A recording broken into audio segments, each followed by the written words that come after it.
Estamos gravando, então vamos lá, né? Eu tinha proposto para vocês aí a ideia da gente ir passando as lições, mas o Ítalo, se eu não entendi bem, tem alguma questão, alguma dúvida sobre o... É, o nó de Freud, que tu estava falando na passada, ficou para a próxima, para essa, né? A diferença do nó de Freud Ah, do sim. sintoma. Ah, tá. Eu vou fazer rapidamente aqui, dar uma explicação, vou botar aqui, tá? Uhum. É, Vamos lá, então. Eu vou baixar aqui a câmera para ficar melhor para vocês, tá? Tá. Ok, tá bem aí? Uhum. Esse aqui é o nó de 3, né? Lembrem-se que nós estamos trabalhando com a instituição de que o azul é real, o vermelho é imaginário e o branco, o bege, né? Porque, na verdade, eu estou tentando seguir as cores do livro, né? Uhum. Então, o branco é o simbólico, tá? Sim. Isso é importante para a gente poder trabalhar aqui com o nó de 4, tá? Lembrem que o nó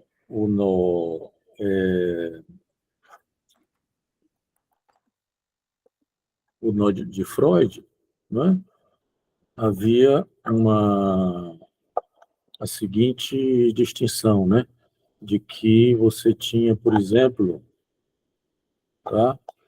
Vou fazer o nó. Ah, não, estou fazendo o nó. Tá? Fazendo o nó de 4, tá? Lembrem-se que o nó do Freud, né? A realidade psíquica, tá? Vejam que está aqui o real e o simbólico, tá?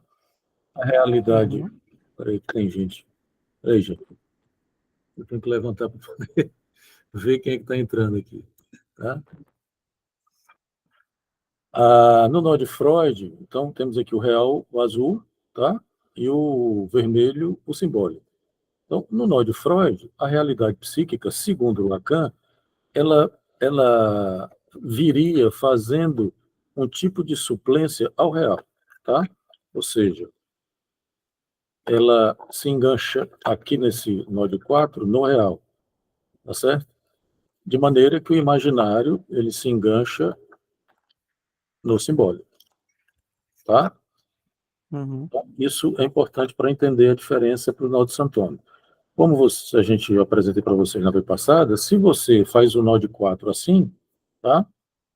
O Santome não, porque aqui no nó do Freud não é Santome, é realidade psíquica, né? A realidade psíquica inodando, fazendo uma suplência ao real, que é o azul, tá? Isso faz uma diferença, que é aquela diferença de que eles dois não estiram, tá certo? Você estira todos Uhum. os outros. Lembram a diferença do nó de 3, né? O nó de 3, todos estiram, né? Eu posso colocar qualquer um no meio.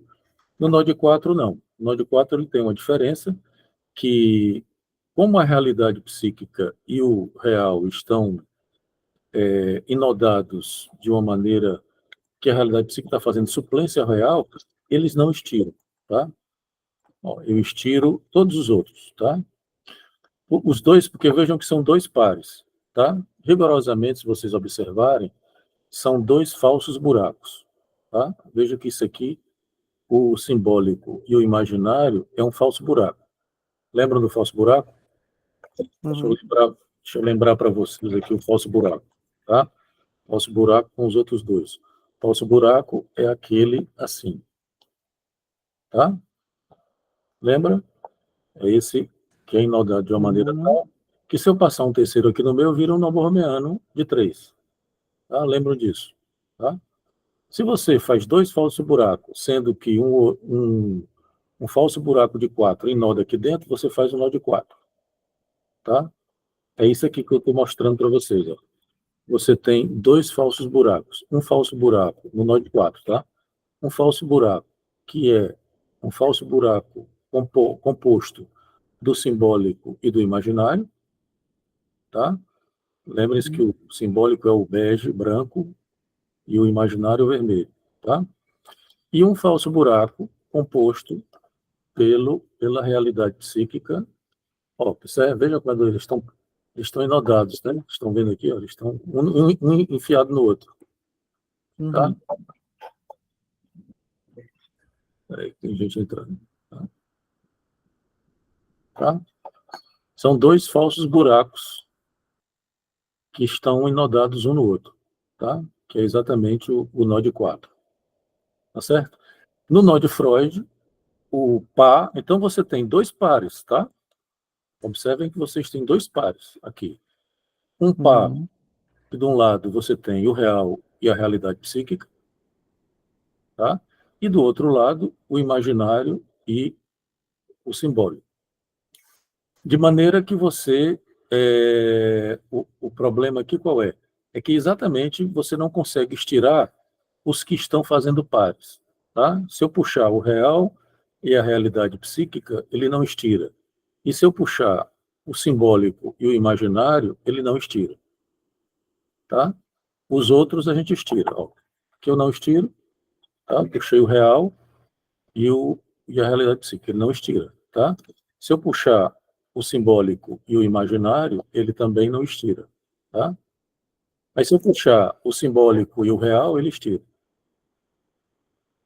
Tá? Se eu puxar o simbólico e a realidade psíquica, ele estira. Tá? Todos os outros estiram. Os dois que estão fazendo o par não estiram. Para Lacan, isso quer dizer o quê? Que o que está fazendo o par faz um tipo de suplência. Né? Você tem aqui, por exemplo, que negócio mudou aqui. Você tem aqui, no caso, né, uma suplência da realidade psíquica com o real. Tá? Porque lembrem que a crítica que Lacan faz a Freud aqui no seminário 22 é exatamente que Freud, para poder introduzir o real, ele teve que inventar a realidade psíquica, tá? Para poder sustentar o real pulsional, o real, de alguma maneira, ele teve que inventar a realidade psíquica, tá? O que é que o Lacan vai fazer? Não nesse seminário, no seminário seguinte, né? A partir da lição 7 ou 8, não me lembro, eu disse para vocês também que o Lacan, a posição do Lacan nesse seminário,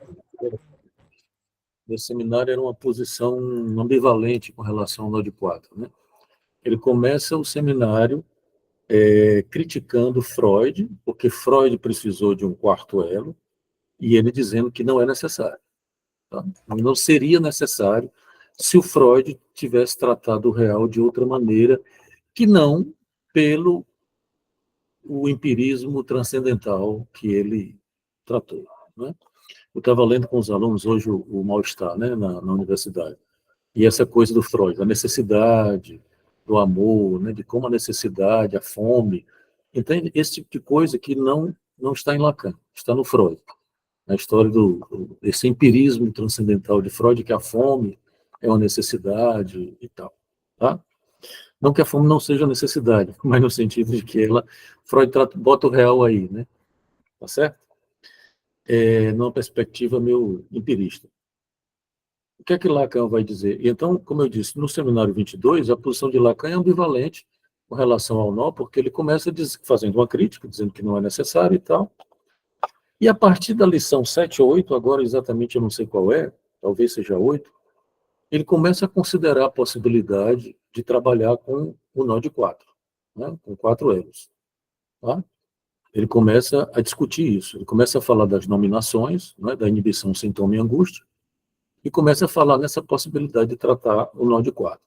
Ele não desenvolve isso aqui no seminário 22, ele só vai desenvolver isso no seminário 23, que é o seminário do Santoro, tá? Que é o próximo seminário. Tá? Qual é a diferença? Só que ele vai fazer uma coisa diferente do Freud. Né? Ele vai dizer, olha, eu não vou desenvolver isso aqui, porque senão a gente ia ter que definir o que é santoma e pererê parará, tá? Vou só mostrar a diferença do nó de santoma, que não é sintoma, né? Lembrem-se, é uma outra concepção, é santoma, que Lacan vai dizer que, na verdade, a diferença, e aí eu vou fazer aqui para vocês verem,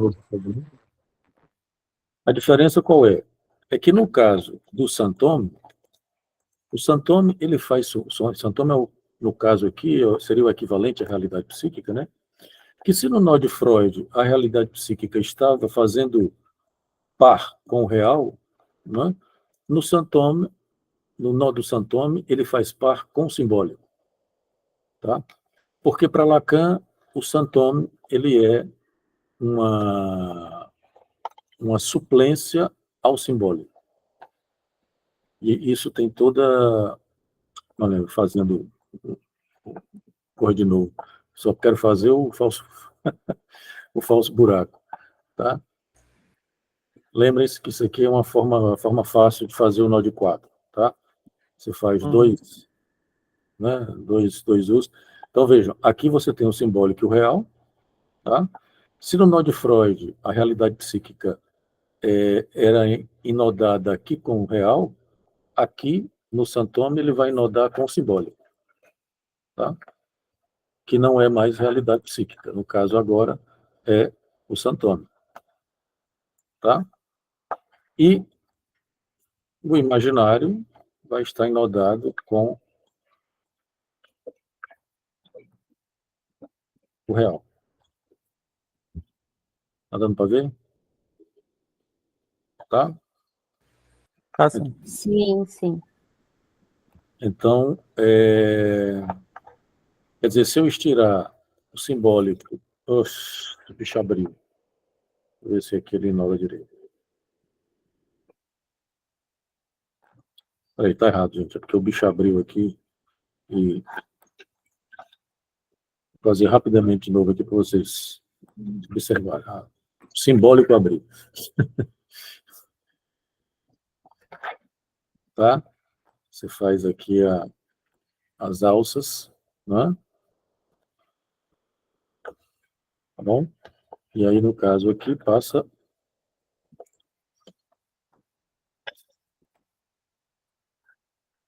No caso, aqui é o Santome, né? Pelo simbólico, tá? E o imaginário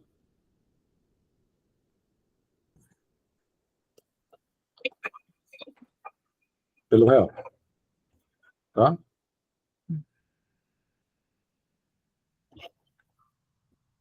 Tá certo? Então você tem dois pares diferentes do nó de Freud. Essa luminosidade melhora assim? Luminosidade? Tá. Você tem dois pares diferentes, tá? Aqui você tem... Vocês veem esses desenhos aí, né? O Freud faz... Freud não, o Lacan faz esses desenhos, né? Assim, ó, tá? Do nó de 4. Né?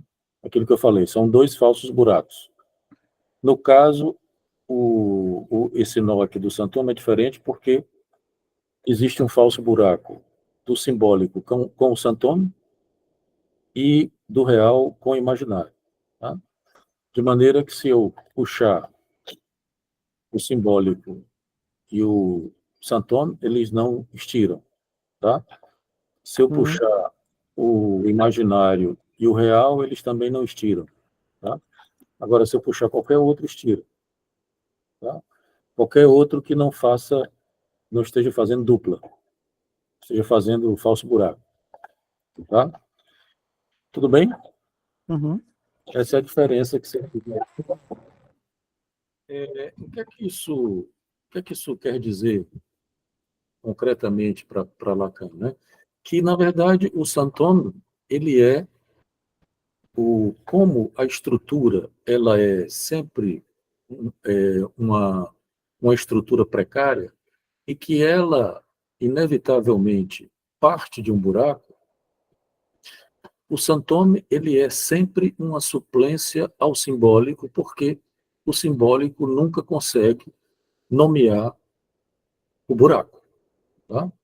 Que o buraco não tem nome. Obviamente que Lacan deu um nome ao buraco, que é o A, né?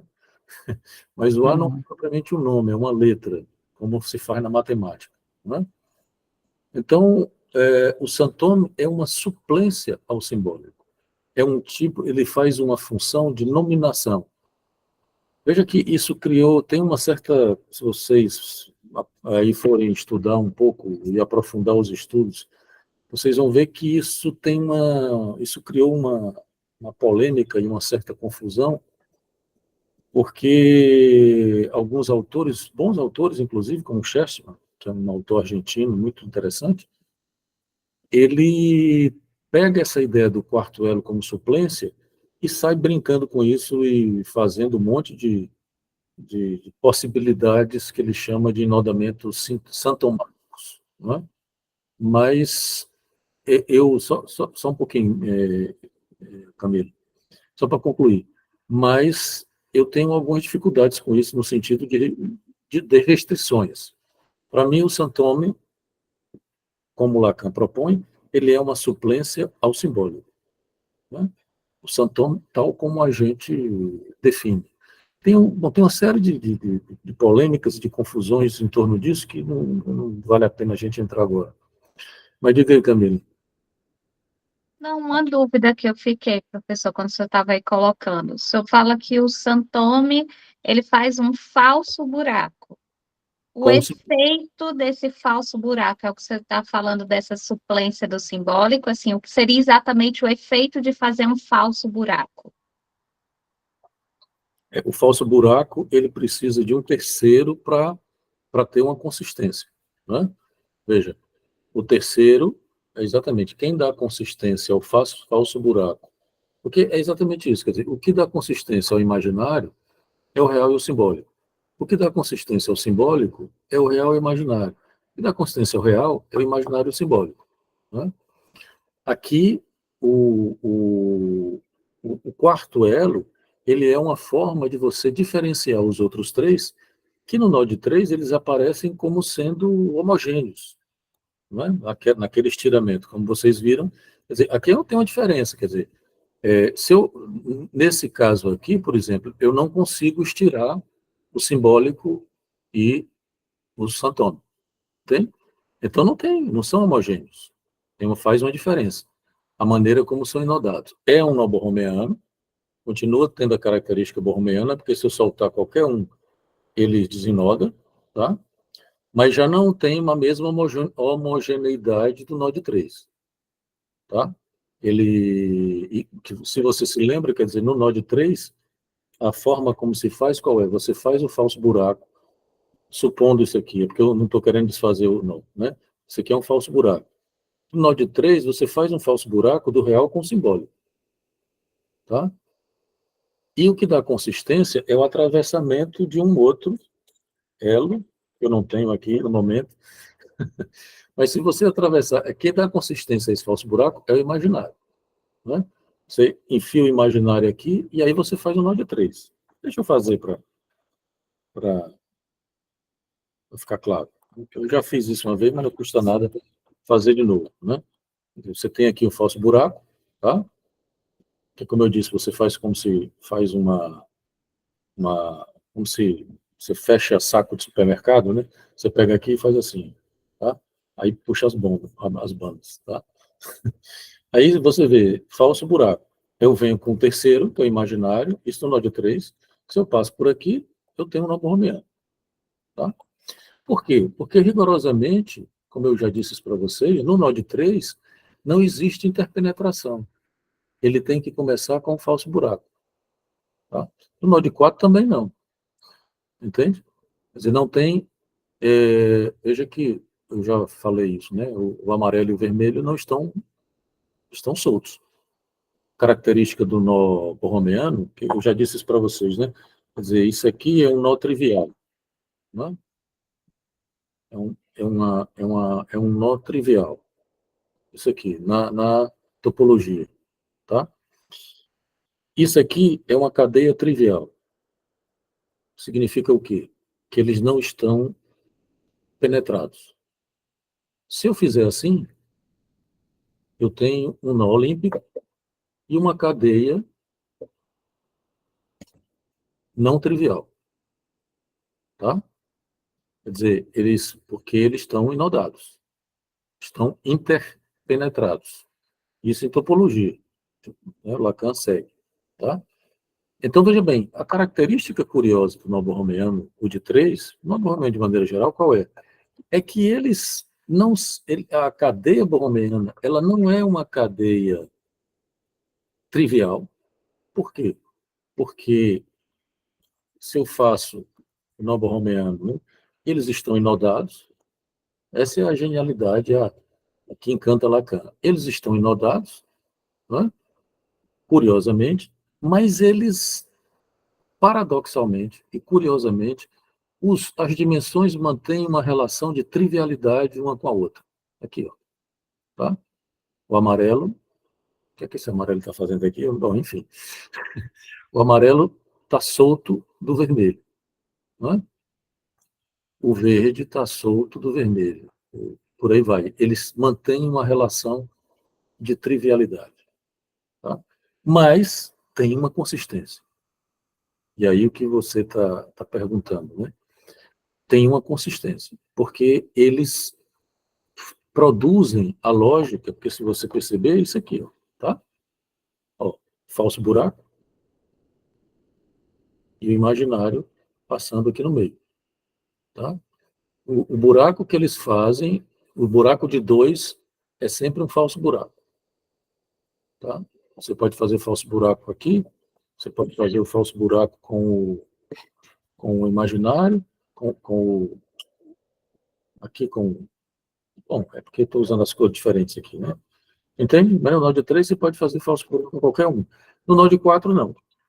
No nó de 4 é diferente, tá? Porque é exatamente isso.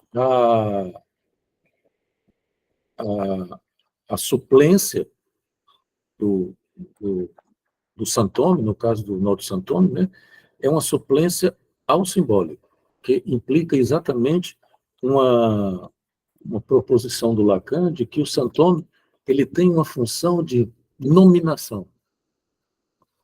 Há uns semestres anteriores, vocês vão encontrar lá no meu YouTube uns seminários que eu dei há uns 2 ou 3 semestres atrás, que se chama Suplência, Nominação e Santome. Se não me engano, a ordem é essa. Tem umas aulas lá, que é exatamente essa função de nominação do Santome, né? É uma forma de você, a partir do buraco, você fazer as possibilidades de nominação. Tá? Então, bom, não sei se está claro aí que a questão do Ítalo, sobre a diferença entre o Santome, porque veja que, no caso dessa relação aqui, né, essa lógica do nó do Santome, né, na forma como Lacan faz, o real tem uma predominância sobre o simbólico. Tá?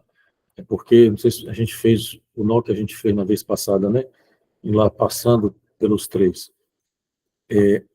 A crítica que ele vai fazer a Freud é que Freud tinha dado uma supremacia ao simbólico.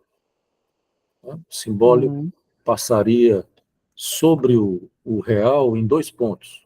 Você tem uma lição que ele fala disso bem bonito aqui. Né? E o Lacan vai dizer que não, que na verdade é o contrário. É que, na análise, é o real que tem que passar sobre o simbólico em 2 pontos, e não o contrário. Quando o simbólico passa sobre o real em 2 pontos, isso cria o que o Lacan chama de uma realidade psíquica religiosa. Quer dizer, o nome do pai, em Freud, você não pode ultrapassar. Entende? É isso que Lacan vai dizer sobre a religiosidade de Freud. Nesse seminário, não começa aqui, né? Que o Lacan começa a falar sobre essas coisas lá no seminário 14, da Lógica do Fantasma, mas nesse seminário vocês vão ver na lição 8 ou 9, ou 7 ou 8, também não lembro bem, o Lacan propondo o que ele chama de pluralização do nome do pai. Né? Ele lembra que, não sei se vocês conhecem a história, ele começou o seminário 11, né? O seminário 11, que é o que hoje em dia está traduzido como os 4 conceitos fundamentais, ou os fundamentos da psicanálise, o nome do seminário 11 seria os nomes do pai. no plural. Né? Uhum. E, curiosamente, o Lacan só faz uma lição desse seminário. Porque acontece, vocês conhecem a história, né? Toda aquela confusão, isso é em 64, quando ele é expulso, excomungado, como ele diz, da IPA, né? E, e ele brinca com isso, né? Porque diz assim: eu fui excomungado em nome de Freud.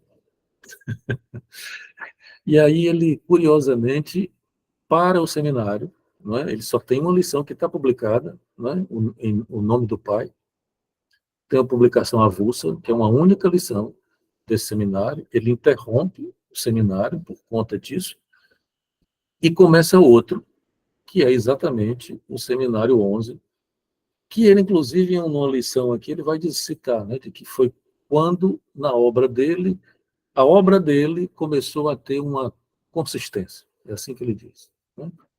Foi a partir do seminário 11. Palavras do próprio Lacan, aqui no seminário 22. Né? Porque realmente é quando ele se torna lacaniano. Né?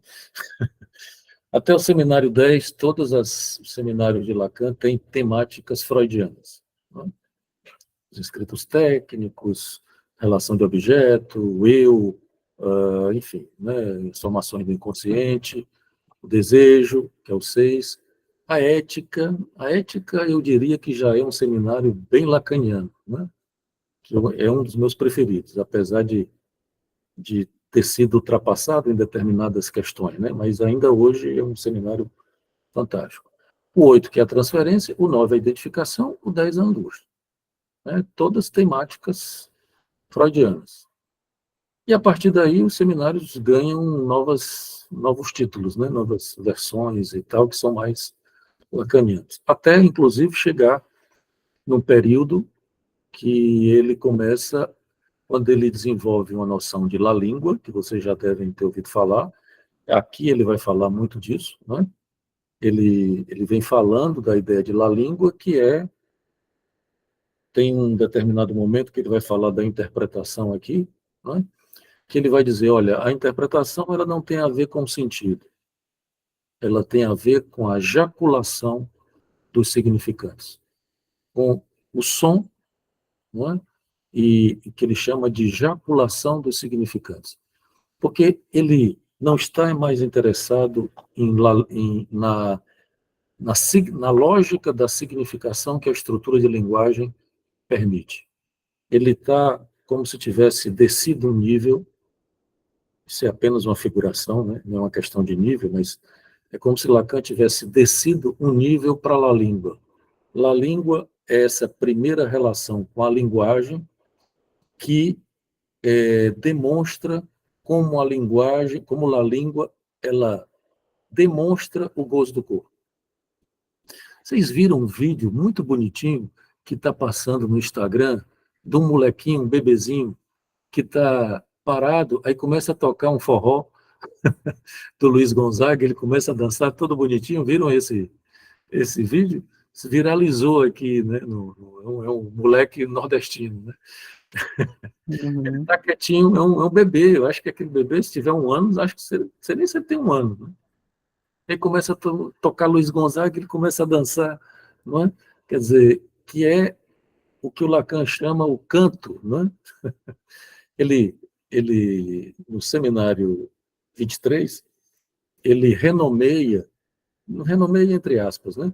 O escrito dele, que ele tinha escrito função e campo da fala e da linguagem, né? Função da fala, campo da linguagem. No seminário 23, ele faz uma brincadeira, ele diz, olha, eu não estou mais interessado na função e campo, eu estou interessado na ficção e canto. Né? Seria ficção e canto, e não função e campo. Porque ele está interessado na sonoridade da língua, no canto de la língua, né? Que é exatamente aí onde ele vai lidar e apresentar a ideia de la língua, né? Como sendo essa relação de grafia, essa primeira relação de grafia do gozo do corpo. Isso é importante porque muda a concepção de linguagem, né? Não é bem assim. Não é nem que muda a concepção de linguagem, porque a linguagem... tudo bem, a linguagem ela perde a, a função de significação, né? Lembrem-se que a estrutura de linguagem era grafada por Lacan por S1, S2. Né? S1, S2. Esse S2, ele é duplicado por Lacan entre o símbolo e o significante. Né? Então, a linguagem, ela primariamente, vamos dizer assim, ela perde a sua função de significação e passa a ser concebida por Lacan como em sua função de grafia do gozo do corpo. É um pouco a ideia do 2, né? Do 0, do 1 e do 2 que eu tinha falado para vocês. Não por acaso o 2 é o imaginário, não é? Lacan vai dizer, o 1 é do simbólico, porque é o 1 da identificação, o 2 é do imaginário, o 3 é do real. Tá? Só que, eu já disse isso para vocês num encontro anterior, os 3 do Lacan não são propriamente o 1, o 2 e o 3, mas o 0, o 1 e o 2. Como a gente viu na aula passada, tudo começa com o 0, ou tudo começa com o buraco. O 1, e aí entramos no problema do 1, né? Talvez a gente possa falar um pouco disso aqui, né? O 1, e o Lacan vai afirmar, né? O il y a de l'un, o A, traduzindo, é o A do 1, ou A1, tem essas duas traduções, né? Porque ele vai dizer, olha, aqui, isso aqui é um 1, tá? Cada uma dessas 3 é 1.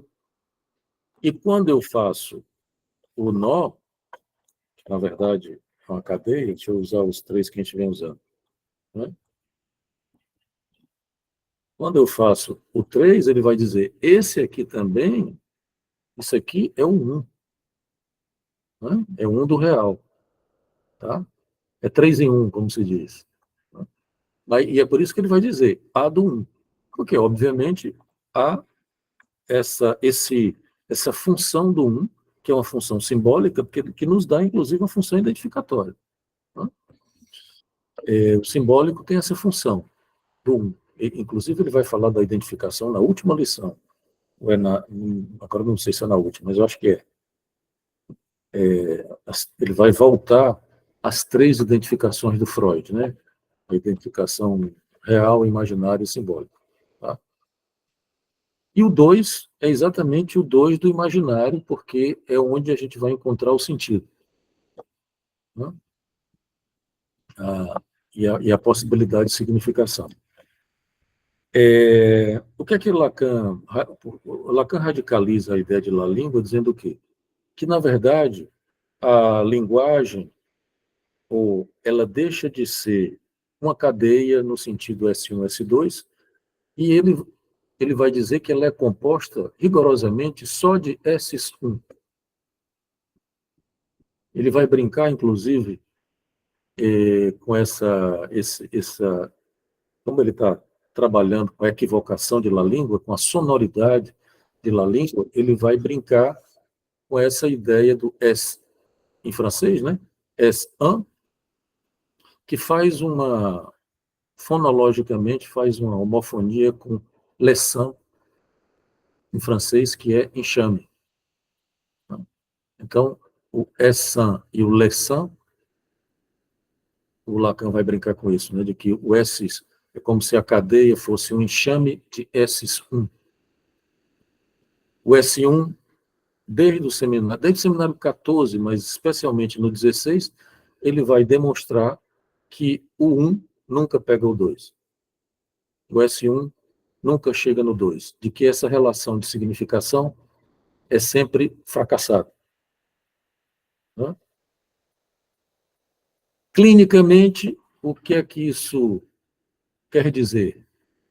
Que tudo que o analisante disser, atenção, isso é uma lógica fundamentalmente clínica, tá? Não dá para levar isso para o lado social, porque vira loucura. Clinicamente, dentro do dispositivo clínico, você pode até dizer que fora também, mas fora não convém você escutar dessa maneira, né? Mas dentro do dispositivo clínico, tudo que o analisante disser, todos os significantes que ele proferir, são S1. Lembrem-se que, por definição, S1 é um significante que representa o sujeito. O Lacan dizia assim, antes do seminário 17, né? O seu axioma era aquele, a definição do significante. O significante representa o sujeito para outro significante. Quando ele diz para outro, isso implicava que o um representava o sujeito para o outro. Quer dizer, essa operação de representação se realizava. Tá? No seminário 17, ele muda o enunciado desse axioma e ele passa a dizer: um significante representa o sujeito entre outros significantes. Tá? Que aí é exatamente essa diferença entre o S1 e o S2 e o enxame.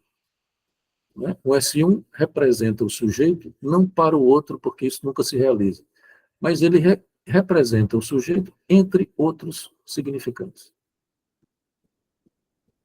Clínico, voltando, só para arrematar esse parênteses, né? Clinicamente falando, isso significa dizer que tudo que o analisante disser é um S1. Né? É uma tentativa de grafar o real que o ataca. O real que o ataca a partir do corpo. Né? É isso que a linguagem, é para isso que a linguagem serve. É uma tentativa de grafar o real que nos ataca. Lembrem do nó, não é? Deixa eu apresentar o nó aqui só para a gente... janela, né?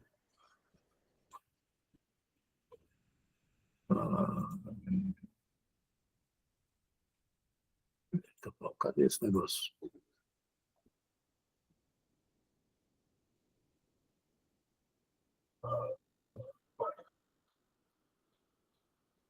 Está aqui, ok.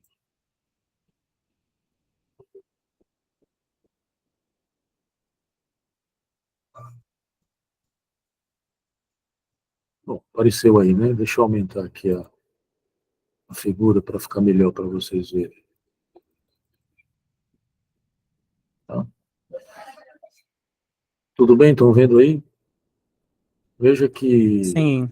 a definição de sintoma, Lacan vai colocar como sendo algo que entra, como ele vai dizer depois, uma nominação do real. Né? Então, isso que eu estou falando, né? Quer dizer, o sintoma como um significante que nomina o real. Esse real que nos ataca, real do sexo e da morte, por exemplo, e que o sujeito precisa nominar isso.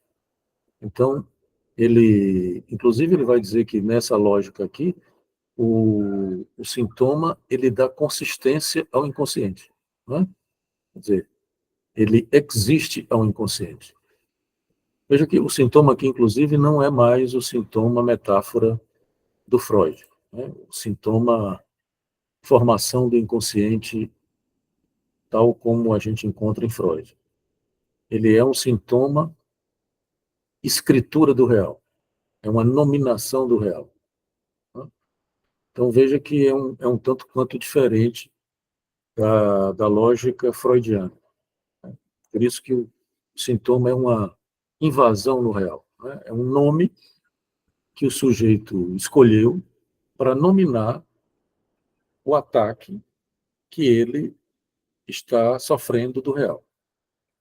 Muito bem, guardando as devidas proporções, é mais ou menos assim, porque o sintoma em Lacan, nessa última obra do Lacan, o sintoma passa a ser uma entidade clínica fundamental, crucial.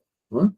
Deixa de ter aquela concepção freudiana de formação do inconsciente e passa a ser o modelo. Não é? O Ítalo, quer falar? É isso que eu achei curioso, porque tu falou isso, não foi o sintoma da consistência ao inconsciente, não foi? Foi. E o Freud, não sei, parecia que ser o contrário, né? O inconsciente, do inconsciente vinha o sintoma, né? Mas o inconsciente é exatamente, ele tem essa função, né, de permitir, ele vai dizer isso aqui numa lição mais na frente, que o inconsciente é o que permite que você nomine algumas coisas do real, né? Você faça essa nominação. Veja que não é propriamente uma nomeação, né? Uhum, Não é a mesma coisa. É parecido, mas não é. A nominação é uma escritura do real. Da mesma maneira que o nó, esse nó aqui, é uma escritura do real, que o Lacan, lembre-se, fazia essa escritura com números, né, com a matemática, e nesse momento, não que ele tenha, ele não deixa de ter abandonado, ele não abandonou, assim, não jogou fora, né, mas ele ultrapassou a matemática e a lógica, ele fazia isso, ele fazia a escritura do real com a matemática e a lógica, e ele ultrapassou a matemática e a lógica e veio para a topologia dos nós, com a cadeia borromeana. Então, isso aqui é uma escritura do real, ele diz isso, né? Isso aqui é uma, não me lembro se ele chama de imagem, né? Acho que não é imagem, não. Mas é como se ele dissesse, isso aqui é uma imagem do real, que não existe outra. Tá? Da consistência do real, entende? Então, o real só tem consistência com 3, por isso que o 3 é do real. Entende? uhum. Então, da mesma, guardando as devidas proporções, isso que eu estava dizendo, né? O sintoma, ele passa a ser como que um modelo clínico importante, né? Porque é como se, inclusive, a nossa relação com o real é sempre sintomática, porque a gente precisa, é como eu disse, né? A, a forma como a gente jacula os significantes, essa expressão é do Lacan aqui no Seminário 22, né? Ela é uma tentativa de nominar o real que vem do corpo, do gozo do corpo. A gente não fala para se comunicar propriamente, porque, como eu disse, essa comunicação ela nunca se realiza. Isso é uma radicalidade clínica, né? Quer dizer, por exemplo, outro dia eu estava dizendo numa supervisão de que o analisante não fala para você entender. Não é essa a função da fala do analisante. Ele não está falando lá para você compreender ou você entender. O Lacan, inclusive, diz isso. Não compreenda, e se você estiver compreendendo, você está no campo da demanda. Então, o analisante, você como analista, pede para o analisante falar, não é para você entender, para ele lhe comunicar o que quer que seja, ou para que você entenda o que quer que seja. É claro que, no dispositivo, é isso que o analisante supõe. Mas não é para isso. Você pede para ele falar, para ele grafar algum real de um determinado ponto, de uma determinada situação, vamos dizer assim, que está no discurso dele. Uhum. Quando você diz a famosa frase, né? Fale mais sobre isso. Uhum. Já virou piada isso, né? Fale mais sobre isso, né? Pois bem, esse fale mais sobre isso não é para ele lhe explicar. Não tem essa função.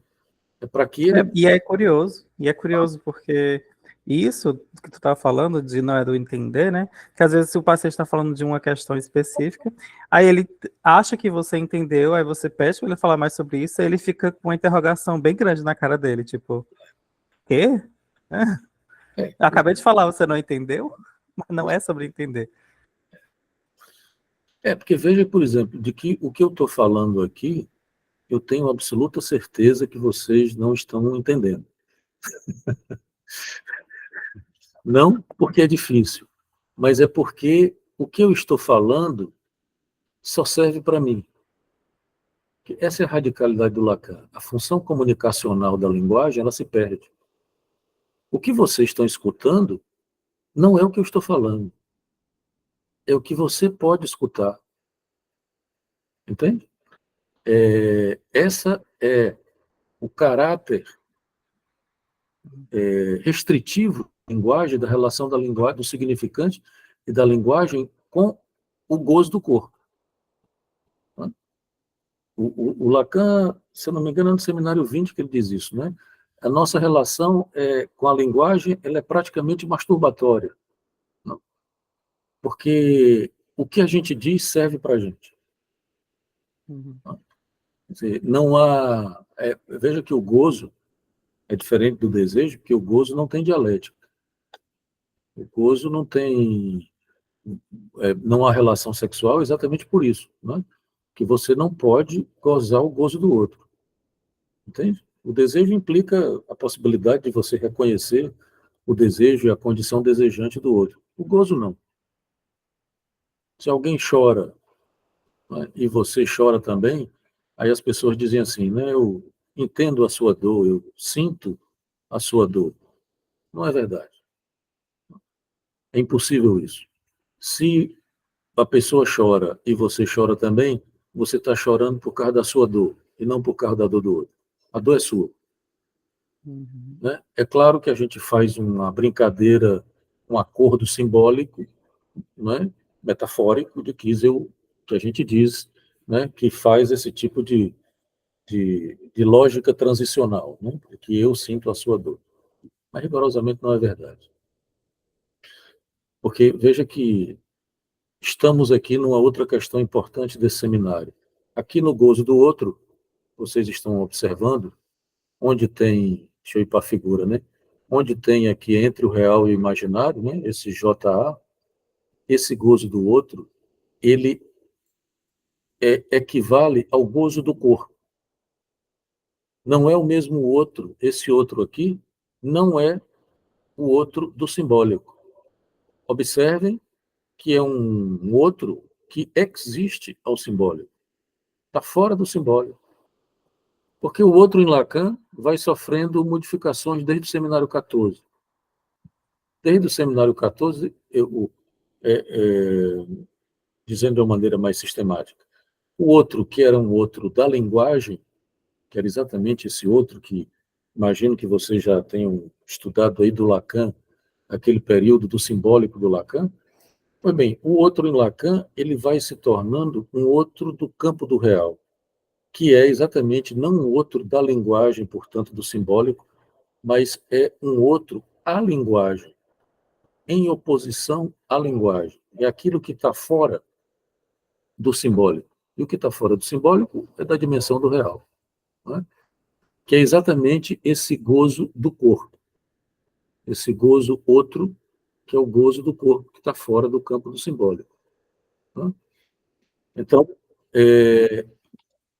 e veja bem, esse aqui também, no lugar desse JA aí, que é o gozo do outro, o Lacan vai dizer que aqui está o verdadeiro buraco. Ele nomeia assim. É como se a gente tivesse que considerar que aqui nós temos o que o Freud chamava de recalque originário. Se você quiser situar o recalque originário, aqui no nó, ele está propriamente não propriamente aqui, mas aqui, né? O recalque originário. Veja que não por acaso também o que vem desse verdadeiro buraco é o falo, né? Porque lembrem-se que o Lacan vai dizer isso, de que recomendo que leiam um escrito chamado A Significação do Falo, que é um escrito crucial na obra de Lacan. E lá o Lacan diz o quê? Que nessa época ele está chamando não de recalque originário, mas ele está chamando de privação originária, né? Ele diz, quando nós entramos no campo da linguagem, nós perdemos a coisa e, portanto, passamos por uma privação originária. Ele nem chama de castração, né? Na significação do falo, ele chama de uma privação, porque lembrem-se que a privação é uma operação real, né?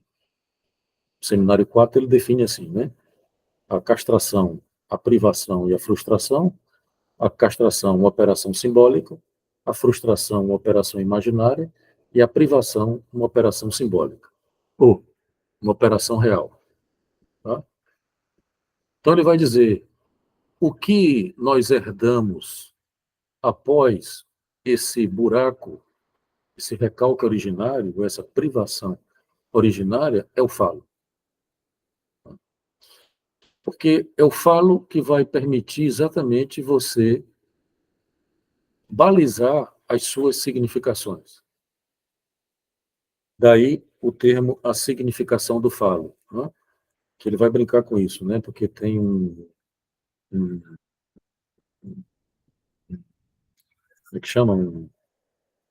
Uma dupla possibilidade de significação, né? A significação do falo, você pode querer dizer a significação que o falo tem, né? Do falo, ou a significação do falo é a significação que o falo dá. E nesse texto, o Lacan vai dizer que o falo, ele é um balizador da estrutura de linguagem. É o que amarra, que dá consistência à estrutura de linguagem. As significações, a sexualização, inclusive, da linguagem, é dada pelo falo. Né? Então, não por acaso o falo está aqui, né? Como sendo, inclusive, dando uma consistência à angústia. Né? Que se o sintoma é o que dá consistência ao inconsciente, o falo é que dá uma consistência à angústia. Né?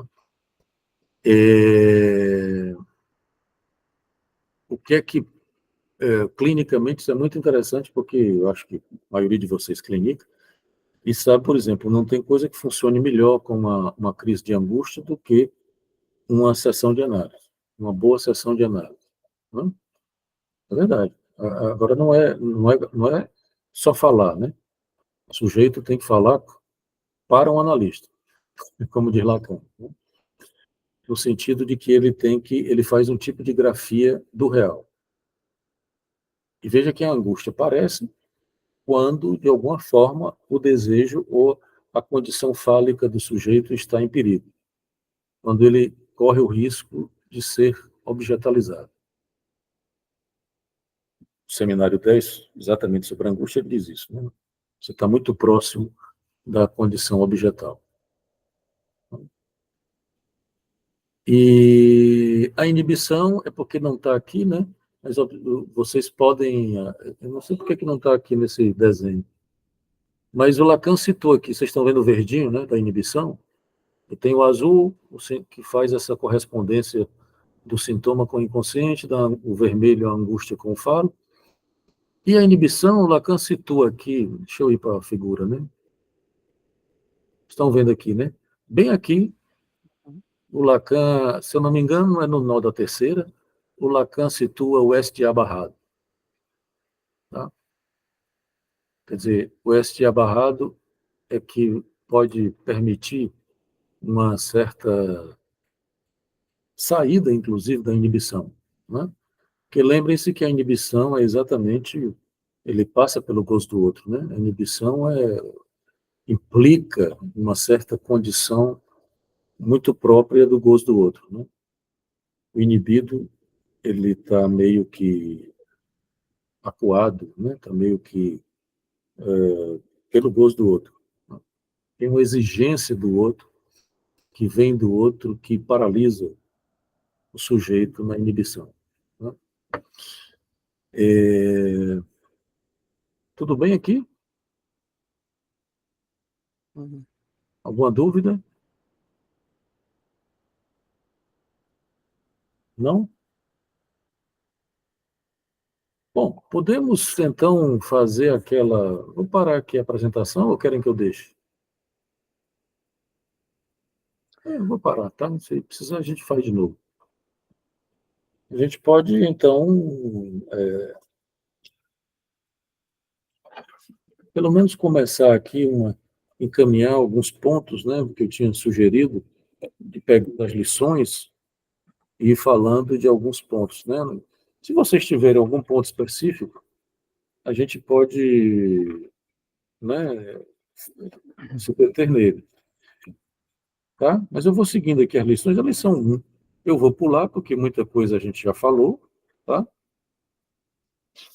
A lição 2, a gente falou também da abertura, né, da reta ao infinito, a gente tinha falado disso, né? E Lacan fala um pouco do gozo fálico, que é um pouco isso que eu acabei de falar, né? O gozo fálico como uma resposta ao real, né? Que é mais ou menos o que baliza o real do sexo, inclusive, né? É o que permite uma certa ancoragem do real, do sexo, tá?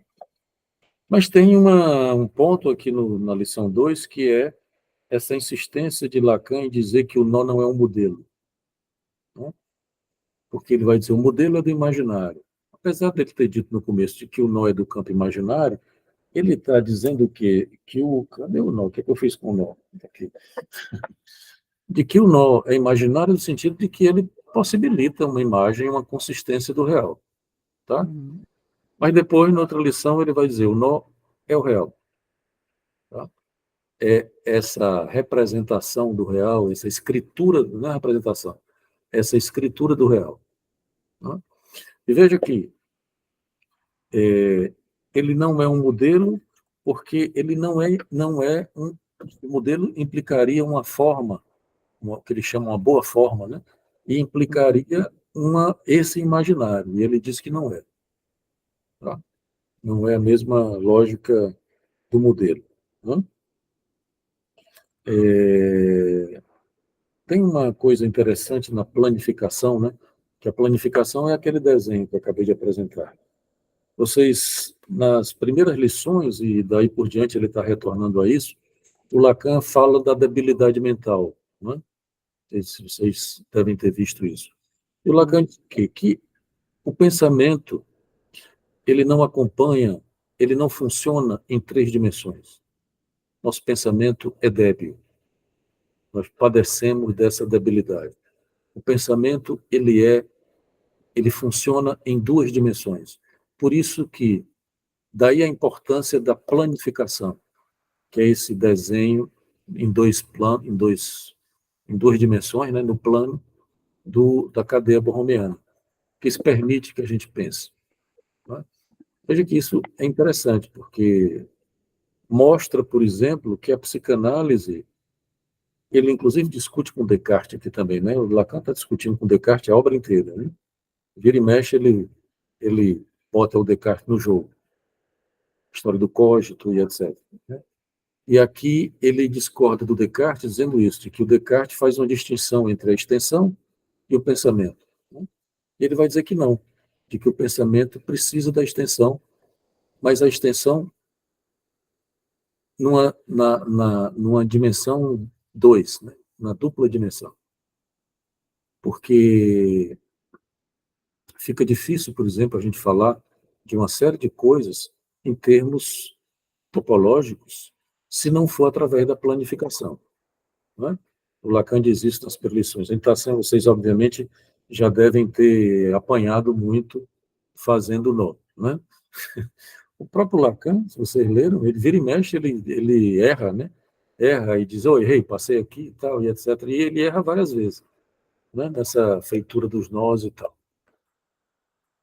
Que é exatamente isso que ele vai falar da debilidade do pensamento e das representações, né?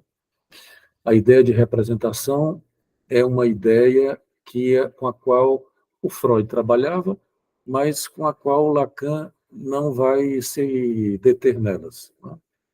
A representação, ela implica exatamente essa debilidade do pensamento. E é por isso que o nó não é propriamente uma representação nem um modelo. Ele é uma escritura, tá? Porque veja que a representação e o pensamento, eles estão no campo do simbólico e no campo da linguagem, tá? A escritura, isso é muito importante para Lacan. A escritura é outra coisa. A escritura, ela implica uma relação do simbólico com o real, né? A escritura é uma escritura como era na matemática e na lógica, né, com a qual ele trabalhava, é uma escritura do real.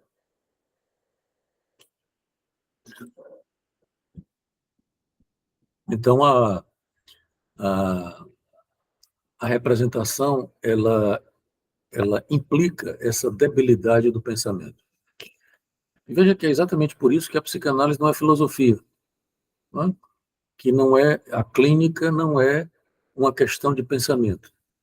Que, veja que tem uma coisa importante que vocês devem ter percebido nesse seminário, que Lacan começa a usar um outro termo que não é o mesmo termo que ele vinha usando, que era o termo sujeito. Ele passa a usar um termo que está traduzido como falacer, que é o parler. Né? É curioso isso, né? Se vocês observarem, o parletre, ou falacer, não é a mesma coisa que o sujeito, tá? Porque tem uma distinção. Lacan deixa claro, o sujeito não é o corpo. O corpo, consequentemente, o corpo não é o sujeito, o sujeito é o corpo. O corpo, ele suporta um sujeito. Né? É por isso, eu brinco com os alunos dizendo isso, é por isso que a gente envelhece, mas acha que ainda tem 15 anos. O corpo envelhece, mas você ainda... Não é? Tem um livro muito interessante, que eu não lembro do autor, que é isso, que o título do livro é esse: O Sujeito Não Envelhece. Não é?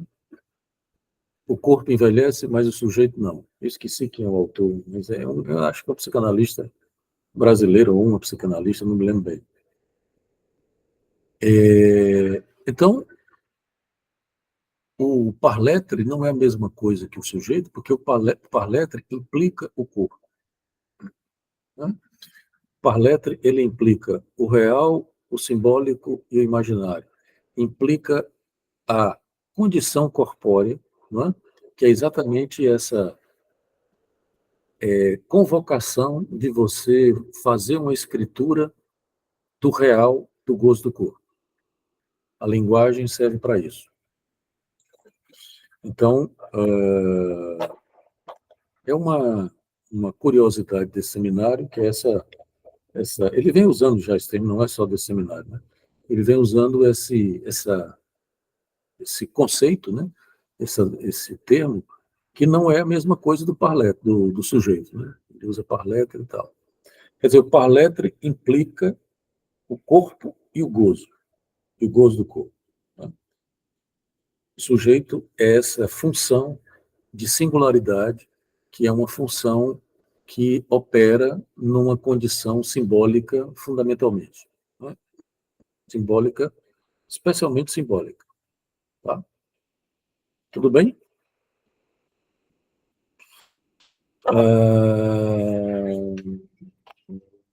Nessa lição 2 ainda ele fala muito da consistência. Eu estou passando rápido, gente, mas vocês me parem também, não é? Ainda, ele tem uma pergunta curiosa aqui, né? O que é que existe na existência? Depois ele vai dizer o real como impossível, né? Quer dizer, tem a existência como sendo isso que existe de fora, né? Todos esses buracos da cadeia borromeana implicam essas zonas de existência, como a gente já viu, né? Especialmente esses 4 do meio, apesar de que Lacan também dá nome para os outros, né? Deixa eu ver se eu encontro uma figura aqui que tenha tudo isso, né? Pronto, está aqui, né? Vou apresentar aqui essa figura, tá? Lacan dá um nome...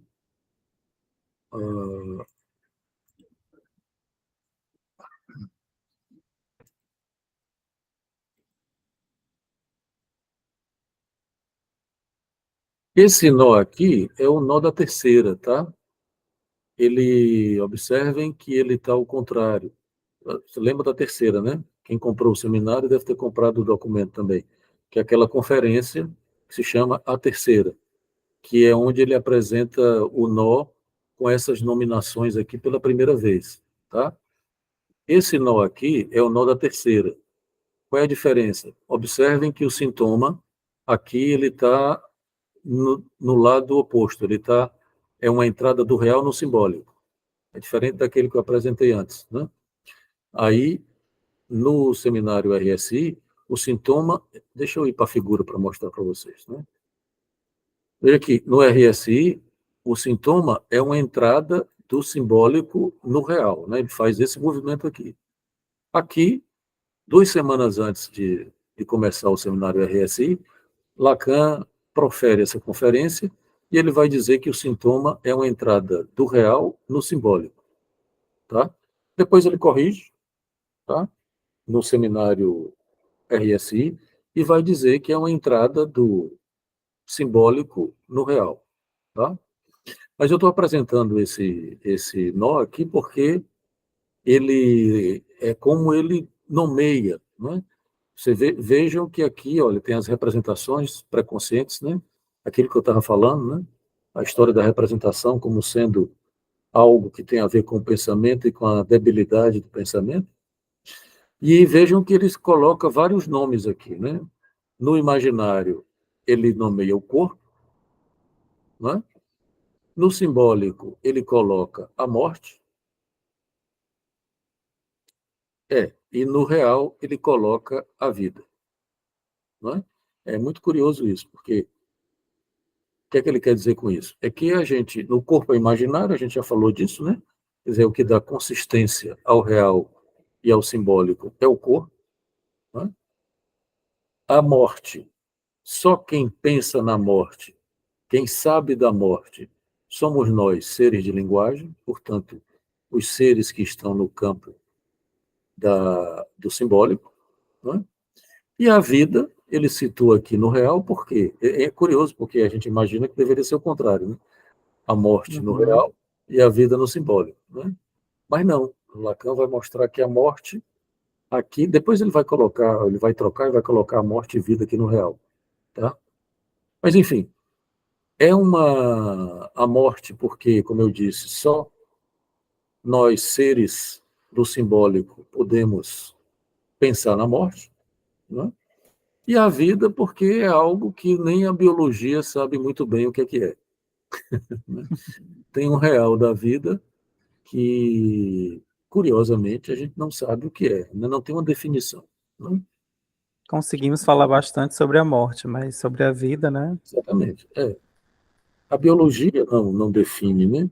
É, tem, né, tem a história do silêncio dos órgãos, né? A, a, a saúde como sendo o silêncio dos órgãos e tal. Mas, rigorosamente, a gente não sabe o que é definir a vida, né? Então, veja que ele dá nome, né, a esses buracos de existência, né, de alguma forma, tá? Especialmente esses 3 aqui do meio, né? Deixa eu ver se eu encontro o nó do Aurélio, está aqui. Peraí. O Aurélio Souza, cadê o nó do Aurélio? Não está aqui, não, peraí. Está aqui.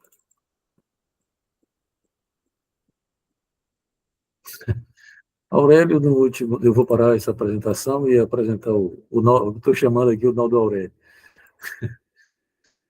É esse aqui.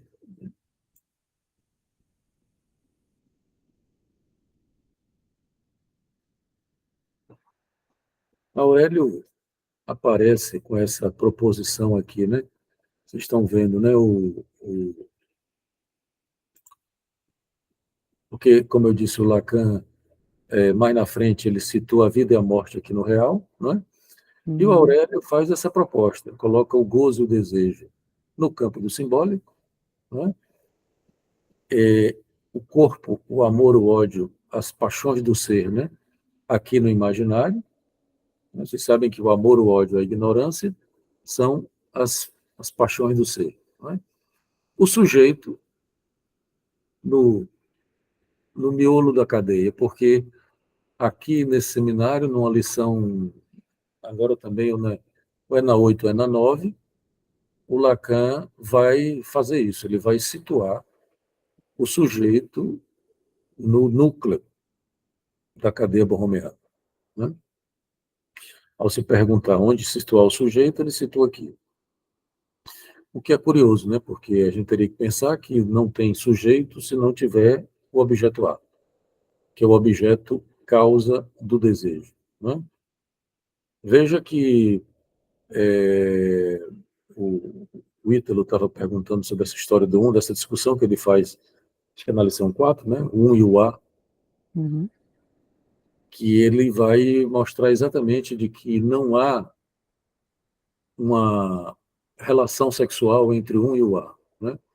O A não é um objeto complementar e nem tampouco ele pode ser grafado pelo um. O um é do simbólico, inclusive é um da identificação, como eu falei para vocês, né?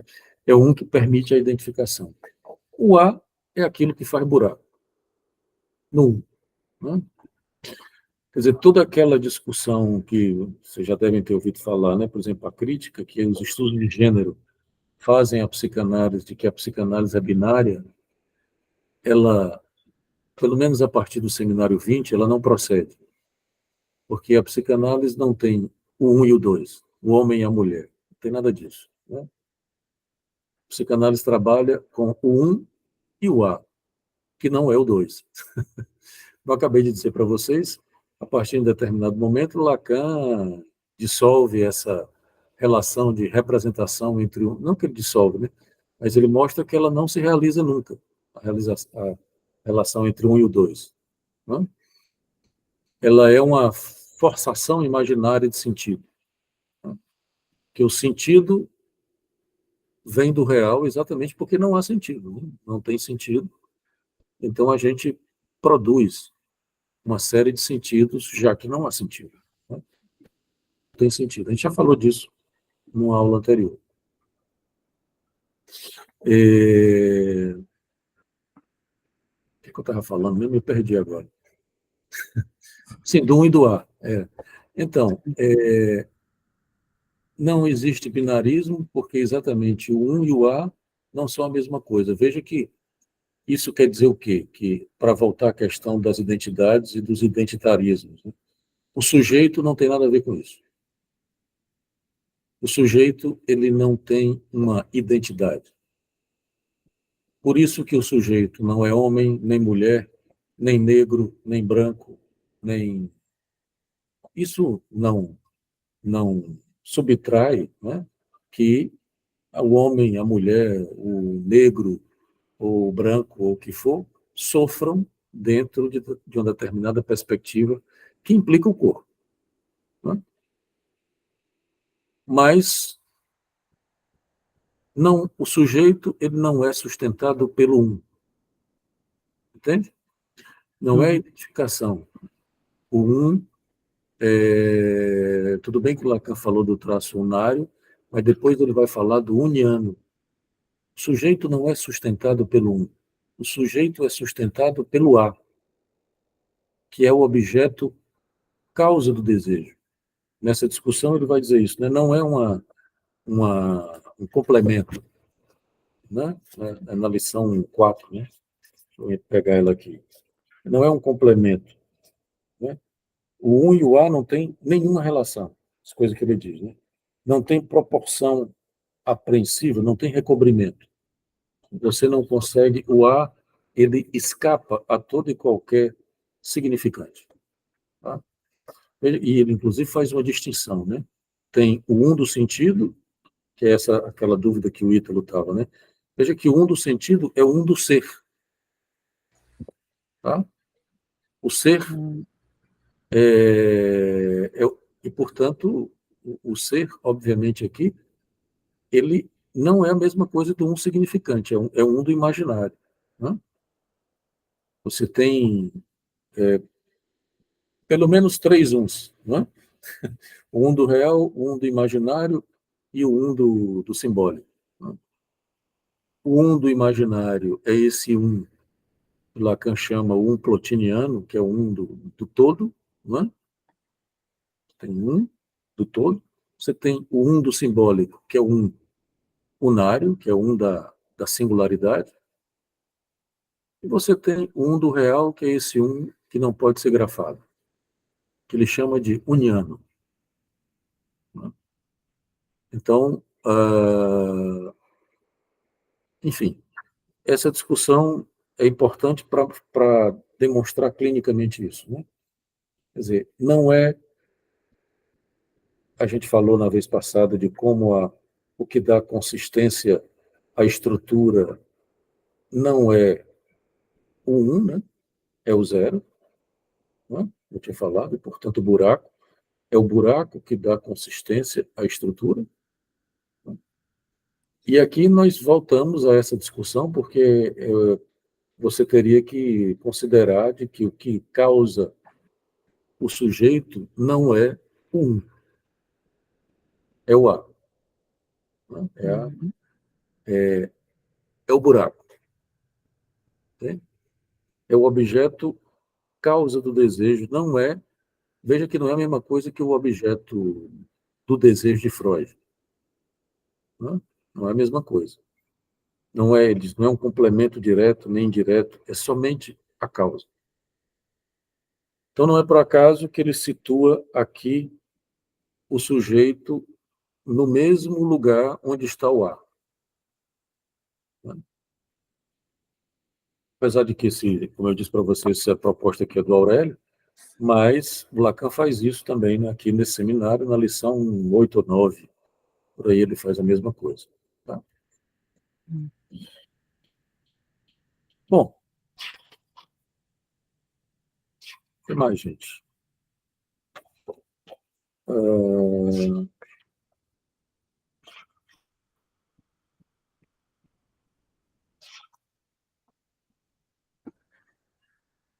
Alguma dúvida? Tem uma coisa aqui na lição 5, ele começa a falar da mulher não existe, né? Da história de que a mulher não existe, que ele já tinha proposto isso desde o seminário 20. Né? Porque esse campo feminino ele está numa posição, desde o seminário 20, né, de que não é regido pelo 1. Né? É a mesma lógica lá, se vocês lembram dos matemas da sexuação, do seminário 20, a lógica permanece. Né? Quer dizer, o 1 e o A. Né? O 1 está do lado masculino e o A está do lado feminino. Né? Veja que não é o 1 e o 2. Por isso que não é binário. Né? Porque exatamente o feminino ele não é um, um universal. Né? Não faz um universal. Né? Não tem universo do discurso. Né? Há uma inconsistência na estrutura, como eu acabei de falar para vocês. Né? E ele faz uma discussão curiosa, né, de que ele comenta a história da Rainha Vitória, né, do efeito de sentido do real. E eu vou dizer para vocês como é que eu entendo isso, para a gente poder terminar. Deixa eu parar a apresentação aqui. Tá? Que Lacan está dizendo que a partir de um determinado momento, especialmente com o surgimento da ciência, nós estabelecemos uma outra relação com o real, né, historicamente falando. Ele já desenvolve isso, né, quando ele está falando da ciência, a discussão que Lacan teve, toda essa discussão aí, se a psicanálise é ciência ou não é, a história da Pasternak e tal, e etc.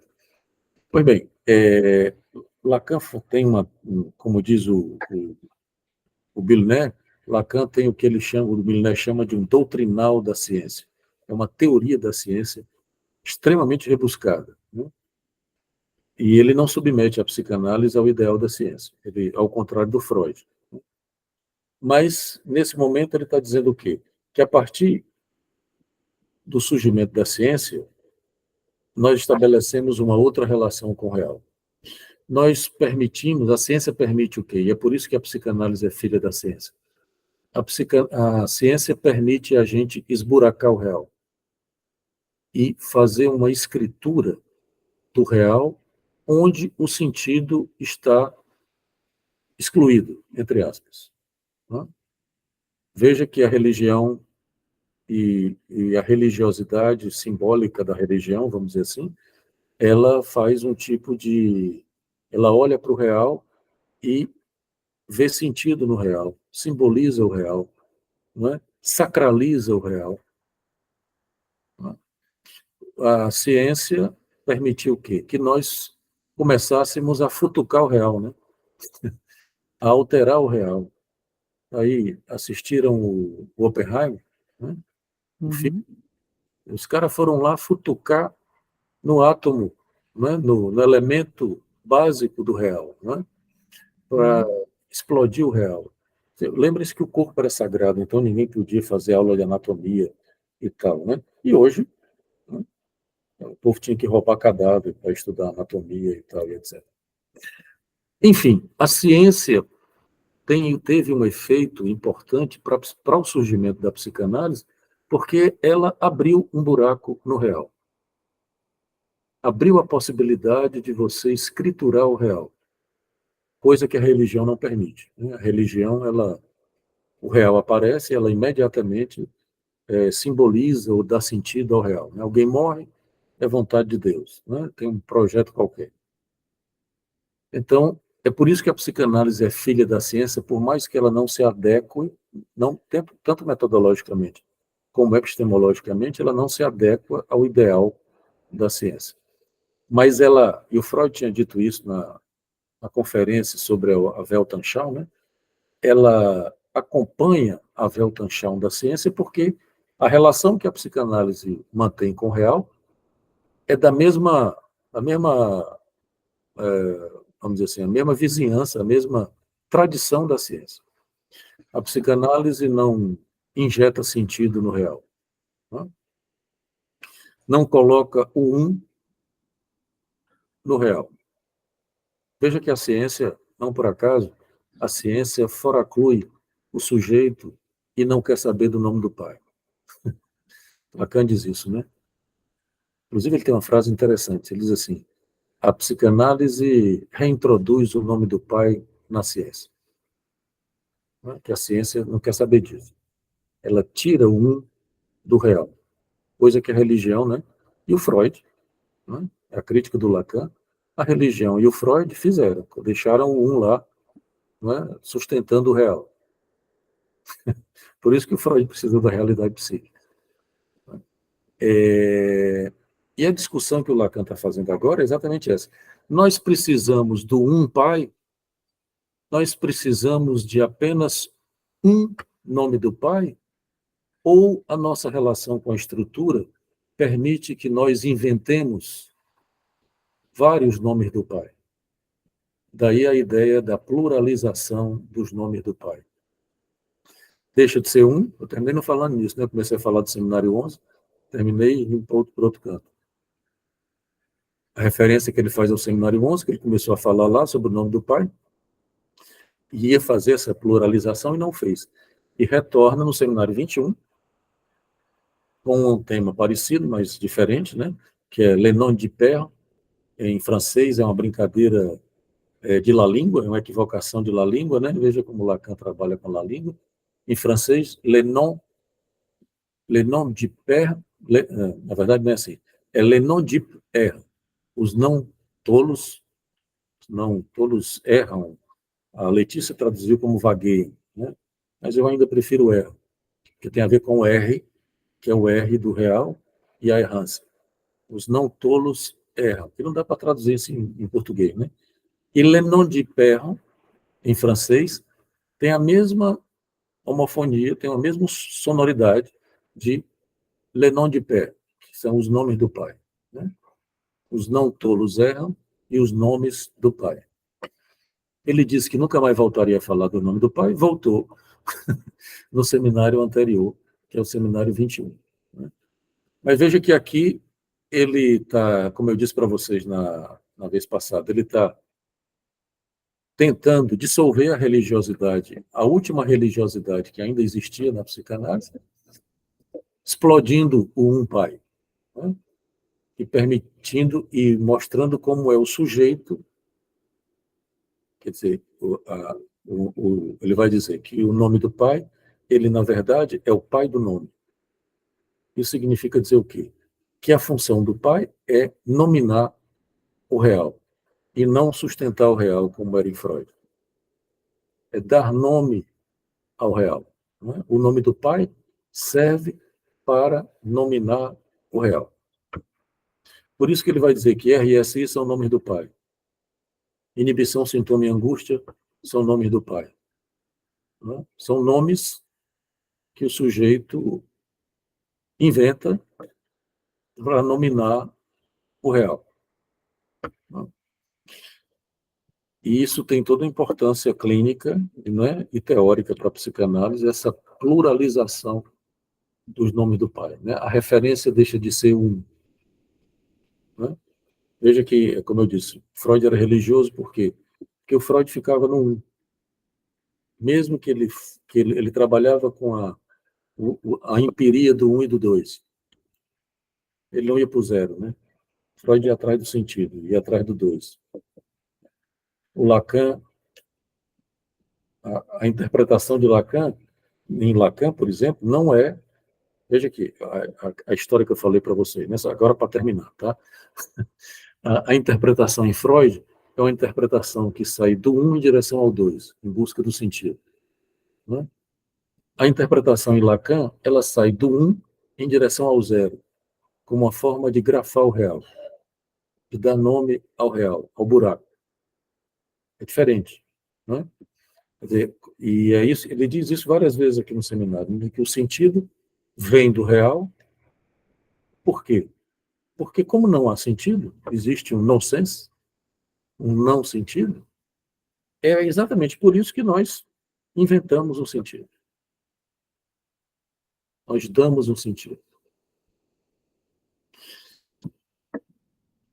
Bom, vocês têm alguma questão? Podemos terminar? Como fazemos? Está na hora, né? Mas se tiverem alguma questão, façam. Acho que vai para a próxima. É que a interpretação em Freud é de 1 ao 2, tenta dar sentido. E a interpretação em Lacan é de 1 a 0, né? Mas aí, no fim, acaba tentando ir para algum canto de sentido, no fim, de toda forma. Ou não? Não, porque veja bem, a grafia do real é uma forma de você dar uma consistência ao real. Não é? Uhum. É uma forma, inclusive, de você grafar o gozo do corpo. Isso não é necessariamente um sentido. Tá? Por que eu citei o vídeo do garotinho dançando forró? Porque é melhor dançar do que berrar como uma criança psicótica. Entende? Uhum. Porque aquele gozo do garotinho dançando forró, tão bonitinho, né? É uma amarração, uma grafia que ele faz sonora do gozo do corpo.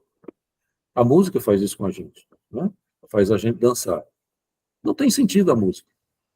Bom, existem as músicas com sentido, né? Com letra, etc. Mas a música erudita, por exemplo, não tem. É claro que depois tem toda uma história e tal, e etc. Né? Mas a sonoridade, né, da música não é a mesma coisa que La Língua, mas é como se mais próximo do que a gente tem de La Língua, que faz o corpo vibrar, né? E gozar. Sim. Entende? Então você pode gozar como um louco, gritando, berrando como um bebê, por exemplo. O bebê que acabou de nascer, ele é louco, né? Ele é atacado pelo real, como ele não tem nenhum tipo de grafia, ele berra. Né? À medida que ele vai grafando isso, ao invés de berrar, ele pode falar ou dançar, ou a relação dele com o outro e com o corpo passam a ser grafados. Isso não é necessário. É claro que isso termina podendo produzir sentido, né? E produz, que são importantes, inclusive, o sujeito, de alguma maneira, produzir alguns sentidos. Né?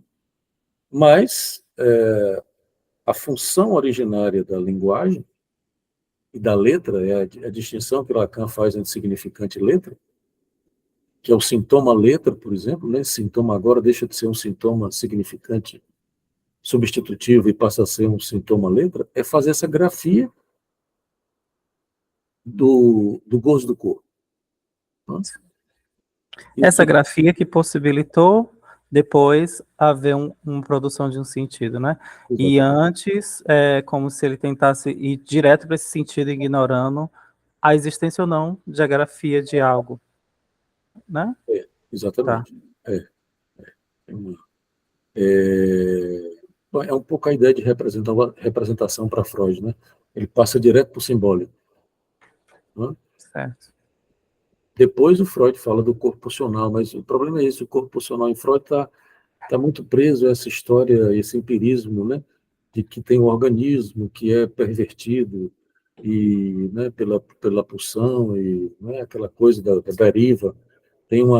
A criança tem a experiência mesmo, né? Experiência empírica da fome, da experiência de satisfação e tal.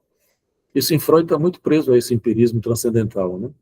Em Lacan, não. Lacan tem a ver começa com um buraco, não começa com fome. Né? É diferente. Sim. Tá bom? Pronto. Então tá, gente. Deixa eu parar aqui a apresentação. Não, apresentação não, tem que parar a gravação.